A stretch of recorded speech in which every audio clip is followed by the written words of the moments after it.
They told me she was a coffin with wings.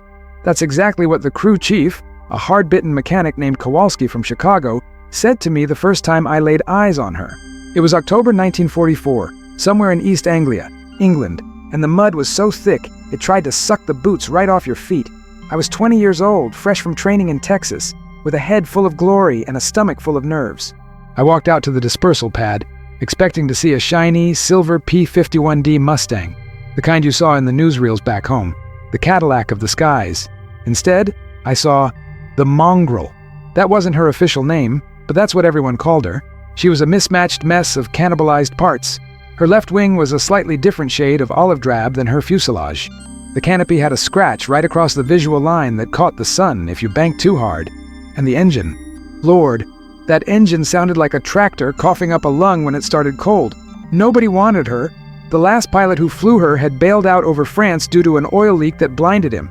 And before that, a guy named Miller had ground-looped her on landing because the landing gear was temperamental. She was a bad luck charm, a jinx.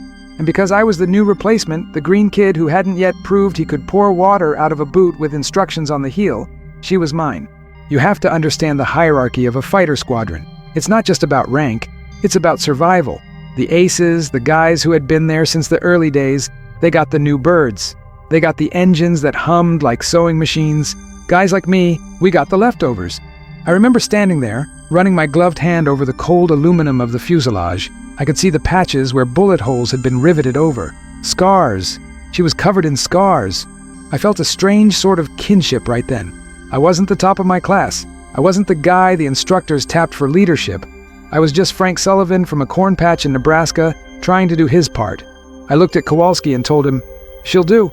He just spat in the mud and muttered, "Don't say I didn't warn you, Lieutenant. She vibrates so bad at 30,000 feet she'll shake your teeth loose." He wasn't lying. But what nobody knew then, not Kowalski, not the squadron commander, and certainly not the German veterans waiting for us in the clouds over the Rhineland, was that the mongrel had a heart. She was ugly, she was loud, and she fought you on every turn. But she was tough. And on November 27th, 1944, she was the only thing standing between me and a chaotic death. That morning started like every other morning in the ETO. Cold. A damp, bone-chilling cold that settled into your marrow and stayed there until you were sitting next to a stove. The briefing was somber. Deep penetration escort. We were taking the bombers all the way to a synthetic oil plant near Mersburg. That meant deep into Germany. That meant flak. That meant the Luftwaffe would be up. By late '44, the papers back home were saying the German Air Force was finished. They said we had air superiority. And mostly we did. But the guys we were fighting now weren't the green kids they were throwing into cockpits with 5 hours of flight time. The ones left, the ones who had survived the summer and the fall, were the experts. The Experten. They were the killers who knew every trick in the book. Flying machines that were pushed to their absolute limits. We took off into a gray soup of overcast. I remember wrestling with the stick as the mongrel clawed for altitude. Kowalski was right. She shook. A subtle vibration that started in the floorboards and traveled up your spine. It was unnerving. You're sitting on top of high-octane fuel, carrying thousands of rounds of ammunition, moving at 300 miles an hour, and the whole machine feels like it wants to fly apart. Forming up was a nightmare. The clouds were thick, and keeping visual contact with my flight lead, a captain named Miller, no relation to the guy who crashed my plane, was intense work. My neck was on a swivel. You learn fast that if you stop looking around for 5 seconds, you die. If you're still listening to my story, I'd appreciate if you'd hit that like button and subscribe. It means these memories won't be forgotten. We broke out of the clouds at 20,000 feet into blinding sunshine. It's a surreal experience. Below you is a gray blanket of gloom, but up there it's the most beautiful blue you've ever seen. The bomber stream was ahead of us. Hundreds of B-17s leaving contrails that stretched for miles. We wove back and forth above them, the sheepdogs protecting the flock. For 3 hours it was boring, monotonous.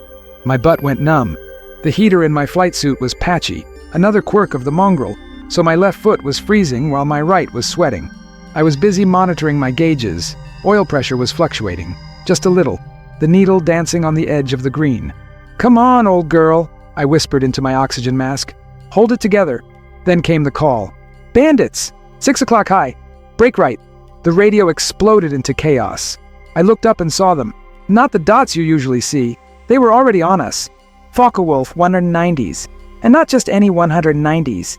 These had yellow noses. We'd heard rumors about them, Abbeville boys, or maybe JG-26, the elite. They didn't dive in panic, they dove with precision. They came down like sledgehammers. I slammed the stick to the right and kicked the rudder. The mongrel groaned, the airframe shuddering under the G-force. My vision grayed out for a second as the blood drained from my head. Tracers whipped past my canopy, bright, angry streaks of light that looked like glowing golf balls. I saw Miller's plane ahead of me take a hit to the wing, pieces of aluminum shredding off like confetti. He rolled away, trailing smoke. I was alone. That's the thing about a dogfight. You go from formation to isolation in a heartbeat. It's just you and the sky and the guy trying to kill you. I leveled out and checked my 6. There was a 190 right on my tail, close enough that I could see the prop spinner. He was good. I pulled hard into a climbing turn, trying to use the Mustang's superior high-altitude performance, but this guy stuck to me like glue. He fired a burst. I heard the thuds, thump, thump, thump, as 20 mm cannon shells walked across my right wing. The plane lurched violently. A lesser plane might have snapped a spar. The mongrel just shuddered and kept flying. I realized then that the mismatched wing, the one the mechanics probably pulled off a wreck, was holding. I needed to shake him. I did something stupid, something they tell you not to do in flight school. I cut the throttle and dropped the flaps. It's like slamming on the brakes on the highway. It's a great way to stall and spin into the ground if you aren't careful. I felt the Mustang lurch, the speed bleeding off instantly. The German pilot, expecting a steady turn, overshot. He zoomed right past me, his belly exposed. For a split second, I saw the black cross on his fuselage. I slammed the throttle forward, retracted the flaps, and hauled the nose up. The engine roared, a rough, jagged roar, not a purr, but it gave me the power I needed. I lined him up in my gyro sight. I squeezed the trigger. The 650 caliber machine guns in the wings roared to life. The whole plane shook violently, the smell of cordite filling the cockpit. I saw my tracers walk into his engine, a puff of black smoke, then flame. He rolled over and went down. I didn't have time to celebrate. "Check 6! Check 6!" I screamed to myself. I looked around. The sky was a furball, planes twisting and turning, smoke trails marking the dying. I spotted 2 more 190s diving on a straggling B-17. The bomber was already smoking, one engine feathered. These German pilots were ruthless. They were going for the kill. I rolled in behind them. I was coming in fast, too fast. I knew the vibration in the mongrel was getting worse. The hit to my wing had thrown off the aerodynamics. The stick was shaking so hard my hand was going numb. I thought the instrument panel was going to rattle right out of the dashboard, but I couldn't pull off. That bomber crew didn't have a chance if I didn't disrupt the attack. I closed on the trailing German. He saw me late. He broke left, pulling a high G-turn. I followed. The Mustang groaned again. I could hear the metal stressing, a high-pitched whine over the roar of the engine. I was pushing a broken plane past its limits. I fired a short burst, missing his tail, but it made him break off his attack on the bomber. The second German, the leader, saw what was happening. He abandoned the bomber and turned into me. This was a head-on pass. Chicken, 2 planes closing at a combined speed of over 600 miles an hour. This is where the fear really hits you. You see the muzzle flashes from his nose cannons. You know that if just one of those shells hits your cockpit, you're pink mist. Every instinct screams at you to pull away, to flinch, but you can't. You have to hold the line. You have to trust your aim and your machine. I gritted my teeth, locked my eyes on his nose, and held down the trigger. The mongrel bucked and kicked. Tracers crossed in the air between us. I saw pieces of his cowling fly off. He pulled up at the last nanosecond, missing my vertical stabilizer by inches. The wash from his prop rocked me so hard my head slammed against the canopy glass. I was breathing hard, gasping into the mask. Sweat was pouring down my back despite the freezing cold. I checked my gauges. Oil pressure was dropping. Temperature was rising. The hit on my wing had severed a hydraulic line. I could see fluid streaking the glass. I was in a bad spot. I was alone, damaged, deep in enemy territory, and the fight wasn't over. The leader, the one I'd just played chicken with, was coming back around, and he had a wingman I hadn't seen before joining him. 2 on 1, and these weren't rookies. They coordinated perfectly. One went high, one went low. They were setting up a bracket. They were going to scissor me to death. I knew I couldn't outturn them, not with the wing damage. I couldn't outclimb them, not with the engine overheating. My only hope was to dive. The P-51 was heavy. It dropped like a stone. I shoved the stick forward. The negative G's lifted me out of my seat against the harness. The engine wound up to a scream. The airspeed indicator climbed past 400, 450, 500. The shaking became violent. It felt like the plane was being hit with a sledgehammer every second. I thought the wings were going to rip off. The controls got stiff, compression setting in. I looked back. They were following, but they were lagging. The 190 had a radial engine. It created more drag. The Mustang was cleaner, even a beat-up mongrel like mine. I leveled out at 5,000 feet, the ground rushing by in a blur of brown and green. I checked my 6. They were gone. I had outrun them. But now I had a new problem. I was low, I was leaking oil, and I was hundreds of miles from home. The engine was running rougher now, missing beats. Ka-chunk, ka-chunk. It sounded like a heartbeat skipping. I reduced power, trying to nurse it. Just get me to the channel, I prayed. Just get me over the water. If you're still listening to my story, I'd appreciate if you'd hit that like button and subscribe. It means these memories won't be forgotten. The flight back was the longest of my life. Every minute felt like an hour. I was scanning the sky constantly, expecting to see a German fighter drop out of the clouds to finish me off. But the sky remained empty. The real enemy now was the machine. The oil pressure was critically low.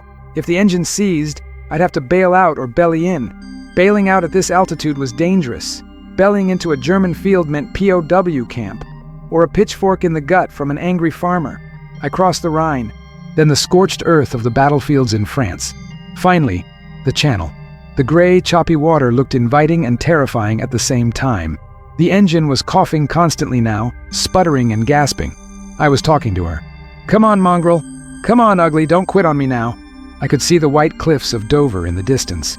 Just a thin white line. The engine surged, then died. The propeller windmilled, slowing down until I could count the blades. Silence. Absolute, terrifying silence, broken only by the wind rushing over the canopy. I was a glider, a 5-ton metal brick. I traded altitude for distance, trimming the plane for the best glide speed. I radioed Mayday, but I didn't get a response. My radio must have been shot out too. I was aiming for a small emergency strip right on the coast. It was just a patch of grass, really. I dropped the gear. Nothing. The hydraulics were gone. I tried the emergency hand pump. I pumped like a madman, sweat stinging my eyes. One light came on, then the second, the third. The nose gear wouldn't lock. I pumped until my arm felt like it would fall off. No green light. I was coming in hot. I didn't have the option to go around. This was a one-shot deal. I lined up with the grass. Keep the nose up, I told myself. Bleed the speed. I crossed the threshold. I held her off. The main wheels touched down. She bounced once, then settled. I held the nose off as long as I could. As the speed dropped, the nose began to fall. I braced for the crunch. The nose gear collapsed instantly. The propeller struck the earth, curling into a pretzel. The nose slammed into the mud. The tail rose up, and for a second, I thought she was going to flip over on her back and crush me. I closed my eyes.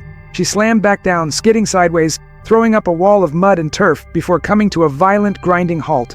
I sat there for a moment, listening to the ticking of the cooling metal. I was alive. I popped the canopy release. It was jammed.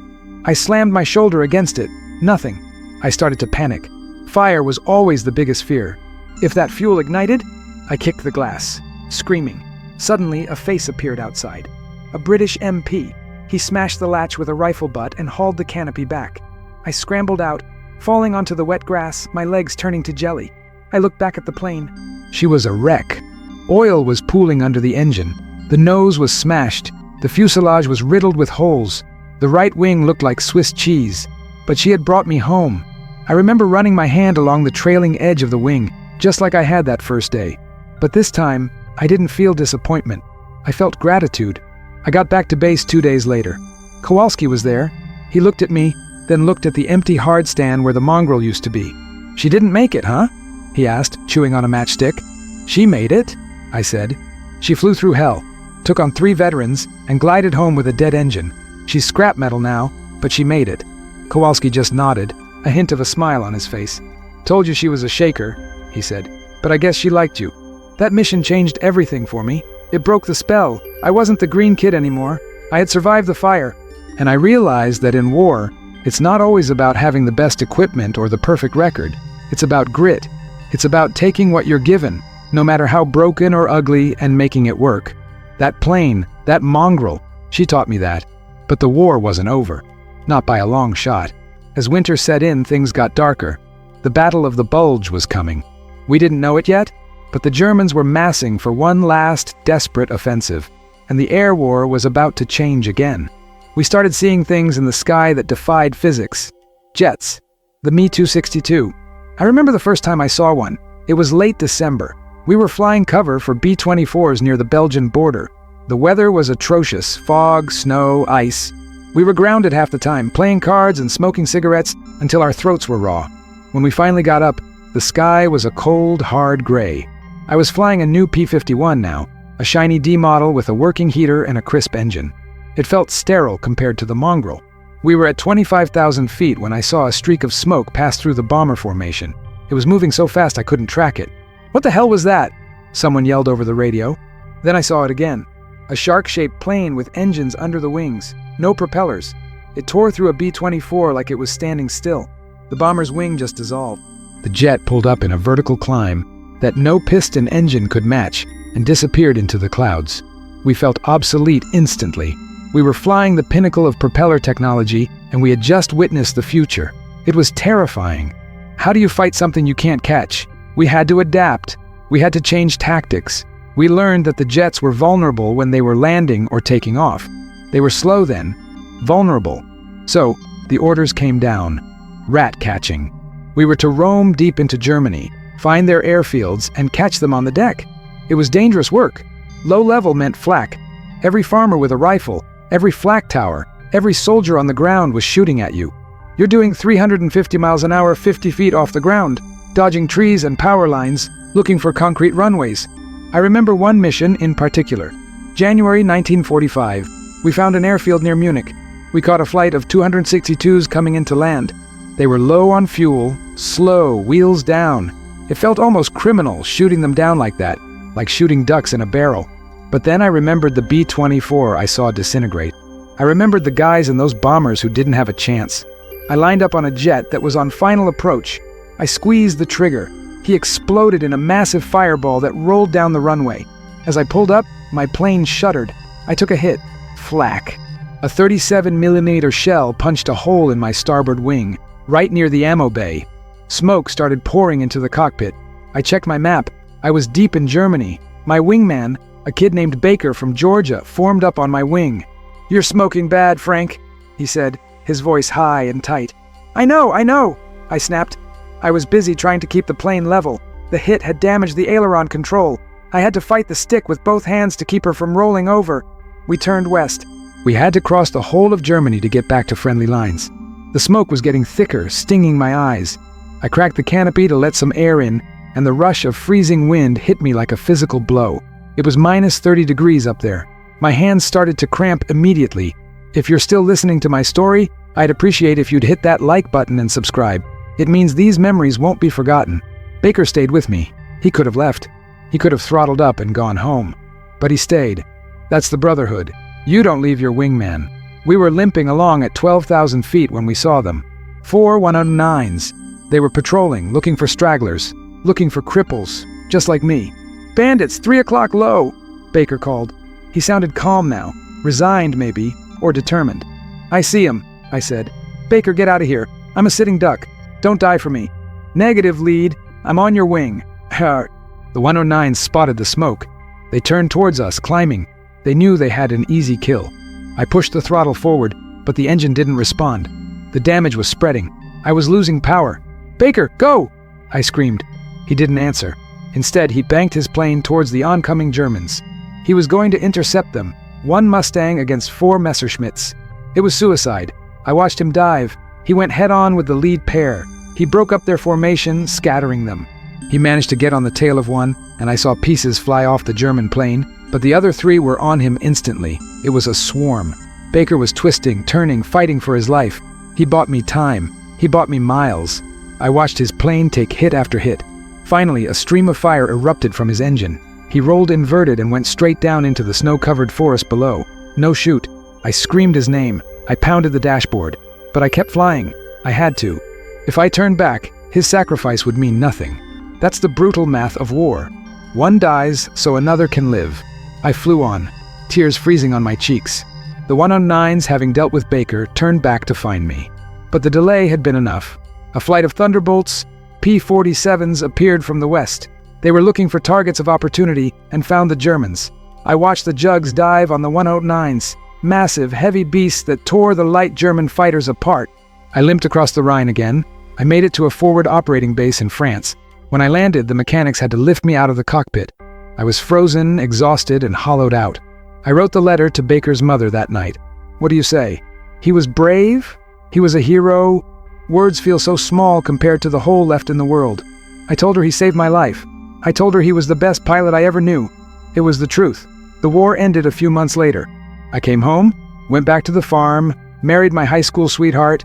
I tried to live a normal life. I worked the land, raised kids, went to church, but the sky was never the same for me. Sometimes on a clear winter day, I'd look up and see a contrail, and I'd be back there. I'd smell the oil, feel the vibration of the stick, taste the fear.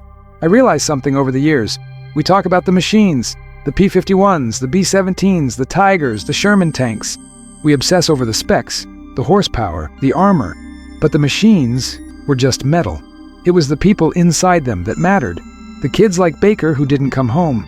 The mechanics like Kowalski who kept us in the air with wrench and wire and curses. Even the guys on the other side, the veterans in the yellow-nosed 190s, fighting for a lost cause until the bitter end. I'm an old man now. My hands shake a little, not from vibration, but from age. But I wanted to tell this story, not for glory. There's no glory in watching a friend die, but because I don't want them to be just names on a granite wall or black and white photos in a shoebox. They were real, they were scared, and they were magnificent. That P-51, the mongrel, nobody bet on her, just like nobody bet on a farm boy from Nebraska surviving the meat grinder of the air war. But we did. We survived because we had to, because the guy on our wing was counting on us. That's the only thing that really matters in the end. Not the medals, not the rank, just the promise you make to the man next to you. I've got your back. I still dream about Baker sometimes. In the dream, the sky is blue, the engines are humming perfectly, and he pulls up alongside me, gives me a thumbs up and peels away into the sun. And for a moment, just a moment, everything is right. If you made it this far, thank you for listening to an old man's ramblings. War leaves a mark on you that never washes off, but sharing it helps lighten the load a little. If this story resonated with you, please subscribe. It helps keep the memory of guys like Baker alive. Dismissed. You know, after I finished telling you about the mongrel and Baker, I sat back in my chair here in the den, looking at the dust motes dancing in the afternoon light, and I realized something. I realized I gave you the polished version. I gave you the version that makes it into the history books. The knights of the air, the clean kills, the noble sacrifices. It's the version I tell my grandkids because it's digestible. It has a beginning, a middle, and an end. But war isn't like that. It's not clean lines and clear skies. It's messy. It's a series of blurred images and jagged edges that don't fit together, no matter how hard you try to force them. And if I'm going to do this, if I'm really going to leave this record behind, I owe you the truth, the whole truth. Not just the days I felt like a hero, but the days I felt like a monster. The days I questioned whether there was a God at all, or if he had just turned his back on Europe in the winter of 1944. I need to take you back to December of that year. The Battle of the Bulge. The History Channel will show you maps with arrows, big red arrows pushing into the blue lines. But for us, for the guys in the cockpit, it was a battle against the elements as much as the Germans. The fog was so thick you could practically chew it. We were grounded for days at a time, pacing the Nissen huts like caged animals, chain-smoking lucky strikes until the air was blue. We knew the guys on the ground, the 101st in Bastogne, the infantry divisions holding the line, were getting pounded. We knew they were freezing to death in foxholes, running out of ammo, screaming for air support. And we were stuck on the ground, staring at a gray ceiling of cloud that wouldn't lift. It makes you crazy. You feel useless. You're sleeping in a warm bunk, relatively speaking, while your brothers are bleeding out in the snow a few hundred miles away. The guilt starts there. It eats at you. When the weather finally broke just for a few hours on the 23rd, it wasn't a relief. It was a frenzy. We weren't flying high-altitude escort missions anymore. We were flying armed recce. That's military speak for go out there, find anything that moves, and kill it. We were flying low, rooftop level. We were hunting tigers in the snow, King Tiger tanks, Panthers, troop trucks, supply trains. We carried 2 500-pound bombs and 6 machine guns. and we were angry. We wanted payback for the week of sitting on our hands. I remember my crew chief, Kowalski, loading the ammo belts that morning. He didn't have a quip for me that day. He just looked grim. "Give 'em hell, Frank," he said. He didn't call me Lieutenant, just Frank. We all knew the score. Flying low meant you were in range of everything. Rifles, machine guns, 20mm flak, 37mm flak, 88s. You were flying into a wall of lead. I took off in a P-51D I'd named Nebraska Boy. The mongrel was gone, and this new bird was slick, fast, and deadly. But I didn't feel fast. I felt heavy. The air over the Ardennes was turbulent, the smoke from burning villages mixing with the mist to create a hellish haze. We dropped down to deck level near St. Vith. The scene below was apocalyptic. The snow was black with soot. Vehicles were burning everywhere, and there were bodies.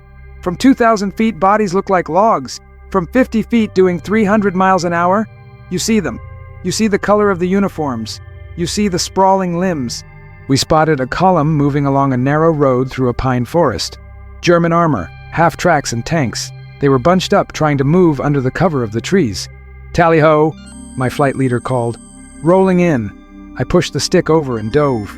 The world narrowed down to the illuminated ring of my gun sight. I picked out a half-track near the rear of the column. I wanted to trap them, block the road. I saw the German soldiers scrambling off the back, diving into the snow. They looked like ants. I pressed the trigger. The plane shuddered as the Poissy 50 cals roared. I watched the snow erupt in geysers of dirt and ice. The tracers walked right into the vehicle. It disintegrated. Fuel, ammo, metal, it all went up. I pulled hard to avoid the debris, the G-force pushing me into the seat. As I circled back for a second pass, I saw something that stopped my heart. Behind the armor, further down the road, there were horse-drawn carts. Civilians. Refugees trying to flee the fighting, mixed in with the German retreat. In the chaos, in the speed of the attack, I hadn't seen them. My wingman was already rolling in on that section of the road. Check fire! Check fire! Civilians!" I screamed into the radio. But it was too late. I saw his bombs drop. I saw the explosion. I wanted to throw up. I wanted to close my eyes. But you can't. You have to fly the plane. That's the nightmare of close air support. You're a god of death, dispensing judgment from the sky, but you're fallible.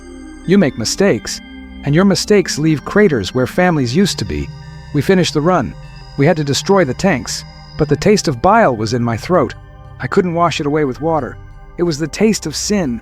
If you're still listening to my story, I'd appreciate if you'd hit that like button and subscribe. It means these memories won't be forgotten. We turned for home, skimming the treetops. I was rattled. My situational awareness was gone. I was staring at the instruments, replaying the image of those carts in my head. That's when the hammer fell. There was a loud bang, like a shotgun going off next to my ear. The plane lurched violently to the left. I looked out and saw a hole in my wing the size of a manhole cover. Flak! A hidden 88 Niebler battery in the woods. Before I could react, another shell hit the engine cowling. Oil sprayed over the canopy instantly, blinding me. The engine didn't just cough this time, it seized. Hard. The prop stopped dead.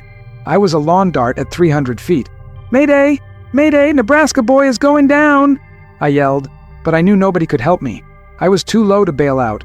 If I popped the chute now, it wouldn't open in time. I had to ride it in. I was over a forest, tall pines. This wasn't a grass field in England. This was a meat grinder. I pulled the nose up, trying to stall it into the treetops, hoping the branches would cushion the impact. The first tree sheared off the right wing. The plane spun violently. The world became a kaleidoscope of green branches, white snow, and black metal. The noise was deafening. The tearing of aluminum, the snapping of wood. Then, a massive impact. Darkness. I don't know how long I was out. Minutes? Hours? I woke up to the cold. A biting, stinging cold on my face. I was hanging upside down in the harness. The cockpit was crushed. The smell of fuel was overwhelming. That primal fear kicked in again. Fire. I clawed at the buckle. It released, and I dropped onto the shattered glass of the canopy, which was now the floor. Pain shot through my left leg. A jagged, hot spike of pain. I looked down. My flight suit was torn, and blood was soaking the fabric. I dragged myself out of the wreckage. I fell into the snow, gasping. It was deep, up to my waist. The silence of the forest was heavy, broken only by the distant rumble of artillery. I was alive, but I was deep behind German lines, injured, freezing, with nothing but a .45 pistol and a candy bar in my pocket. I checked my leg. A deep gash, probably from the instrument panel. I packed it with snow to numb it and wrapped it tight with my silk escape map. Then I listened. Voices. German voices. They were coming for the wreck. They knew a pilot was a prize. I had to move. I crawled away from the plane, dragging my bad leg, forcing myself into the dense undergrowth. I found a hollow under the roots of a massive fallen oak tree and squeezed myself in, pulling pine boughs over the opening. I lay there, shivering uncontrollably, my hand gripping the cold steel of the P-45. I heard the boots crunching in the snow. I heard the dogs barking. They were so close I could smell the tobacco smoke from their pipes. A German soldier stopped right in front of my hiding spot. I saw his boots, black leather jackboots. He poked the snow with his rifle bayonet. Thwack, thwack. He missed my leg by inches. I held my breath until my lungs burned. If he found me, I was dead. I wasn't going to a camp, not with what I'd just done to that convoy. I had decided right then. If he lifts these branches, he gets 3 rounds in the chest, and I save the last one for myself. He shouted something to his comrade, laughed, and moved on. I lay there until nightfall, the adrenaline fading, replaced by a cold that seemed to stop my heart. That night was the longest of my life. The temperature dropped to 0. I drifted in and out of consciousness. I hallucinated. I saw my mother in the kitchen back in Nebraska. I saw Baker standing in the snow, smiling. I saw the faces of the people on the road. I wanted to sleep. It would have been so easy to just close my eyes and let the cold take me. It's a warm death, they say. You just drift away. But something kept me awake. Spite? Fear? Or maybe it was just the instinct of a stubborn animal that refuses to die. When dawn broke, gray and bleak, I forced myself to move. I knew the American lines were to the west. I had a compass. I had to walk. I moved through the forest like a ghost. I avoided roads. I avoided open fields. I ate snow for water. My leg was throbbing with a dull, heavy ache, and I could feel the fever starting. Sepsis. It was a race against the infection. On the second day, I came across a farmhouse. It looked abandoned. The roof was half caved in. I needed shelter. I needed warmth. I approached with my pistol drawn, limping across the yard. I pushed open the door. The inside was wrecked. Furniture smashed, papers scattered. But in the corner, there was a wood stove that was still warm. I knelt by the stove, putting my frozen hands against the iron. It was heaven. Then I heard a sound. The floorboards creaking upstairs. I spun around, raising the gun. A figure appeared at the top of the stairs. It wasn't a soldier, it was a girl. Maybe 7 or 8 years old. She was wearing a dirty wool coat that was too big for her. She looked at me with wide, terrified eyes. She didn't move. She didn't scream. I lowered the gun slowly. "It's okay," I whispered, though I knew she couldn't understand English. "I'm not going to hurt you." She pointed a shaking finger at me. "Amerikaner?" she whispered. "Yes," I said. "American." She turned and ran back into the room. I thought she was getting a parent, maybe a father with a shotgun. I tensed up, but she came back holding a piece of stale bread and a slice of dried sausage. She held it out to me. I stared at that bread. It was the most beautiful thing I had ever seen. I took it, my hands shaking. I tore into it like a wolf. She watched me eat, her face unreadable. Here I was, the man who had rained fire on her country, the man who might have killed her relatives on a road somewhere, and she was feeding me. It broke me. I started to cry. Ugly, heaving sobs that I couldn't control. The stress, the guilt, the gratitude, it all came out. She didn't run away. She came down the stairs and stood next to me. She tentatively reached out and patted my shoulder. A small, human gesture in the middle of a slaughterhouse. We sat there for an hour, the enemy pilot and the enemy child, sharing the warmth of a dying stove. I had to leave. I knew the Germans would be patrolling the area. I motioned for her to hide, to stay safe. I left her my chocolate bar, the only thing I had to give. I stepped back out into the snow, but I felt different. I wasn't just a survivor anymore. I was carrying a debt to that little girl. I had to make it back. I had to live, if only to prove that her kindness wasn't wasted on a corpse. If you're still listening to my story, I'd appreciate if you'd hit that like button and subscribe. It means these memories won't be forgotten. 2 days later, I heard the distinctive ping of an M1 Garand rifle. I froze. That wasn't a German sound. I whistled. A short, sharp whistle we used as a signal. "Flash!" a voice yelled from the trees. "Thunder!" I screamed back, the password I had memorized weeks ago. 3G. HS emerged from the mist. They looked like walking snowmen, wrapped in white sheets, unshaven, eyes hollowed out by fatigue. They were from the 99th Infantry Division, the Checkboard Division. They saw my flight jacket, my battered face. One of them, a sergeant with a wad of tobacco in his cheek, lowered his rifle and grinned. "Well, look what the cat dragged in. A flyboy. You lose your way to the officers' club, sir?" I almost kissed him. "Something like that," I croaked. They took me to their outpost. It was a hole in the ground covered with logs, smelling of unwashed bodies, wet wool, and fear. But it was the safest place on earth. They gave me hot coffee that tasted like mud and cigarettes that tasted like heaven. A medic looked at my leg. "Nasty," he said. "But you'll keep it. You're lucky, Lieutenant. Most guys who go down out there don't come back." I spent 2 days with those grunts while they arranged transport to the rear. And that's when I really learned what the war was. We pilots, we had it rough, sure. But we went home to a bed.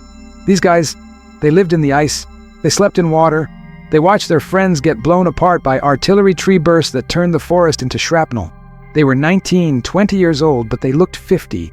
Their eyes, the 1,000-yard stare, isn't a myth. It's real. It's the look of a man who has seen the end of the world and is still waiting for the credits to roll. They asked me about flying. They thought it was glamorous. Must be nice. A kid named Richie from Brooklyn told me. Up there in the blue, no mud, no mines. I didn't have the heart to tell him about the terror of the flak or the burning convoys. I just nodded. "Yeah," I said. "It's nice. You guys save our asses, though," the sergeant said quietly. "Saw a P-47 crack a Tiger tank open last week, just as it was lining us up. You guys are all right." Hearing that, it washed away some of the guilt. Not all of it, but some.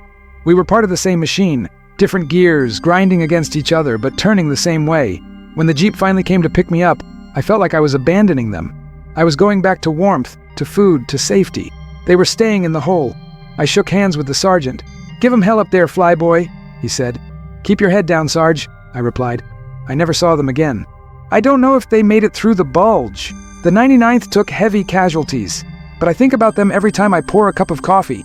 I think about Richie and the sergeant, and I think about the girl in the farmhouse. I made it back to my squadron a week later. They had already packed up my personal effects. They thought I was dead. Walking back into the barracks was like walking into a ghost story. The guys looked at me like I was Lazarus. Kowalski dropped a wrench on his foot when he saw me. He didn't say a word. He just walked over and hugged me. A bear hug that cracked my ribs. "You son of a bitch," he whispered. "You son of a bitch." I was back, but I was different. The war wasn't a game of numbers anymore. It wasn't about airspeed and altitude. It was about people. It was about the girl with the bread, the sergeant in the foxhole, the bodies in the snow. I flew again, of course. I flew until the end of the war. But I never strafed a convoy again without looking twice. I never dropped a bomb without saying a silent prayer. And you might think that coming home was the end of the story. You might think that when the ticker tape fell in New York and the sailors kissed the nurses in Times Square, the movie ended. But that's the biggest lie of all. The war doesn't end when the guns stop firing. The war comes home with you. It sits at the dinner table. It sleeps in your bed. It wakes you up at 3 a.m., sweating and reaching for a phantom throttle. There is one specific story from the occupation, after the surrender in the summer of '45, that I've never told anyone, not even my wife. It's the story of why I almost didn't come back to America at all. It involves a German airfield, a stash of stolen art, and a choice that could have sent me to Leavenworth for life. But before I get to that, I need to tell you about the jets again. Because right before the end, in the spring of '45, we had one last encounter with the Luftwaffe that proved that even a dying animal has sharp teeth. And this time, it wasn't just about survival, it was about respect. If you're still listening, hit subscribe. We're just getting to the part where things got complicated. It was April 1945. The German army was collapsing. We were operating out of a captured airfield inside Germany. We were living in their barracks, eating off their plates. It was surreal. We were flying patrols over a country that was already dead, just waiting for the official death certificate. One afternoon, I was leading a flight of 4 Mustangs near the Elbe River. The Russians were on the other side. We had orders. Do not cross the river. Do not engage the Russians. It was a tense standoff. The war was turning into the next war before the first one was even finished. I spotted a lone aircraft flying low over the trees. It wasn't a jet. It wasn't a 109. It was a biplane. An old, canvas-covered biplane. It looked like something from the First World War. I couldn't believe my eyes. I signaled my flight to stay high and I dropped down to investigate. I pulled up alongside the biplane. It was doing maybe 90 miles an hour. I had to drop my flaps and gear just to stay slow enough not to overshoot it. I looked into the open cockpit. There was a man in there, wearing a leather helmet and goggles. He looked ancient, and in the rear seat, there was a woman. She was holding a bundle, a baby. I stared at them. They stared at me. The pilot looked at my 6 machine guns, then looked at me. He didn't take evasive action. He didn't try to run. He just held his course, flying west, flying toward the American lines, flying away from the Russians. I knew the rules. Any German aircraft was a target. We were supposed to shoot them down. No exceptions. Technically, he could be carrying high-ranking officers escaping justice. He could be carrying plans. My finger hovered over the trigger switch. It would be so easy. A half-second burst. They would be gone, vaporized. Just another statistic. Target destroyed. The pilot raised a gloved hand. He didn't salute. He just held his hand up, palm open. A plea. Please. I looked at the woman. She was clutching that baby so tight her knuckles were white. She looked at me with a defiance that pierced right through my goggles. I thought about the girl in the farmhouse. I thought about the civilians on the road in the Ardennes. I thought about Baker. I keyed my radio. Lead to flight. Target is a farm crop duster. Nobody. Let him go. Copy that, lead, my wingman replied. I could hear the hesitation in his voice. He saw the iron cross on the tail. He knew it was military, but he trusted me. I pulled up and banked away. I watched the little biplane putt-putt its way toward the American lines, toward safety. I escorted him from a distance until I saw him set down in a field near a U.S. Army convoy. I saw the troops surround the plane. I saw the pilot get out and hand the baby to a GI. I let out a breath I didn't know I was holding. That was my victory, not a kill, a save. I didn't shoot, and that silence, that lack of gunfire, was the loudest statement I ever made in the war. But as I said, peace brings its own kind of chaos. And the incident with the art, that happened in July. Berlin was a ruin, a moonscape of rubble and desperate people. We were the conquerors, and the spoils of war were everywhere. I was stationed near a castle in Bavaria that had been used by the SS. Rumors were flying that they had hidden looted treasure there. Gold, paintings, statues stolen from France and Italy. We were supposed to guard it, but guard duty gets boring, and curiosity is a dangerous thing. One night, me and a buddy, a pilot named Tex, big guy, handlebar mustache, heart of gold but sticky fingers, decided to explore the wine cellar of this castle. We found the wine, sure, crates of vintage French Bordeaux, but behind the wine racks we found a false wall. We pried it open, and there, in the flickering light of our flashlights, we saw it. Not gold. Paintings. Dozens of them. Masters. Renoir. Monet. Things I had only seen in school books. And in the middle of the room, a small, unassuming wooden box. Tex opened it. Inside was a diamond necklace. It was heavy, old, and looked like it was worth more than my entire hometown in Nebraska. "Frank," Tex whispered, his eyes gleaming. "Do you know what this is? This is our pension, this is our ticket." He picked it up. "Nobody knows this is here, Frank. The Nazis stole it. It doesn't belong to anyone now. It's lost. If we take it, who gets hurt?" It was the devil on the shoulder. The war had taken years of our lives. It had taken our friends. Didn't we deserve a little compensation? A little payment for the trauma? I looked at the necklace. I imagined what it could buy. A ranch. A new tractor. A life of ease for my wife. It was tempting. God, it was tempting. But then I looked at the paintings. I saw a portrait of a woman who looked a bit like my mother, and I realized that these things did belong to someone. Someone who might be dead in a camp, or someone waiting in Paris for a piece of their life to come back. "Put it back, Tex," I said. "Are you crazy?" he hissed. "It's a rock, Frank. It's carbon." "Put it back," I said, my hand drifting toward my holster. Not to shoot him, but to show him I meant it. "We aren't them, Tex. We didn't fight this whole damn war just to become the looters we hated." Tex stared at me for a long time, the greed warring with his honor. Finally, he sighed and dropped the necklace back in the box. "You're a buzzkill, Sullivan. You know that?" "Yeah," I said. "I know. We reported the cash to the monument's men the next day. We didn't get a reward. We didn't get a medal. Tex never let me forget it. He'd joke about it for years. The $1 million mistake, he called it. But I slept at night. Mostly. These are the stories that don't make the newsreels. The moments of weakness. The moments of mercy. The moments where the line between right and wrong is as thin as a layer of frost on a cockpit canopy. But there is one more chapter. The hardest one. The one that brings me to why I'm telling you this today. It's about returning home. It's about the silence. It's about the day 20 years later, when I received a letter from Germany, a letter that made my blood run cold. If you're still with me, we're heading into the final stretch. Part 3 is where the pass finally catches up. And trust me, you won't see this coming.